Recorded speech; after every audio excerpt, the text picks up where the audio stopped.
Hello students, today I'm going to show you how to take your 3D printed object that you've made so nicely and carefully, and we are going to export it, send it to this student server so we can 3D print it for you.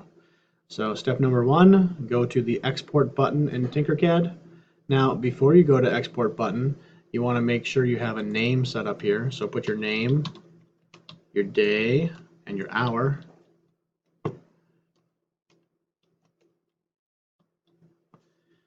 Once that's done, you just click on the blue part and then you go to export.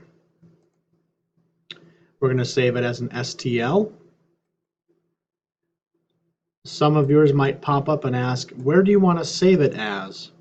Some of yours might pop up at the bottom right here, and it might be an option for you to save it at the bottom. So I'm just going to hit save and go under the condition that maybe most of us will have it pop down here. So if it pops down here, we're going to click this little caret symbol and we're going to show it in the folder.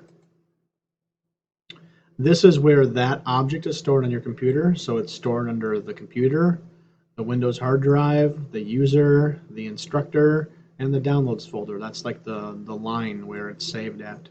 So this is the object right here that's saved. I'm going to click it and I'm going to bring it all the way down into the student drop. So I'm going to click the little down arrow here, student drop.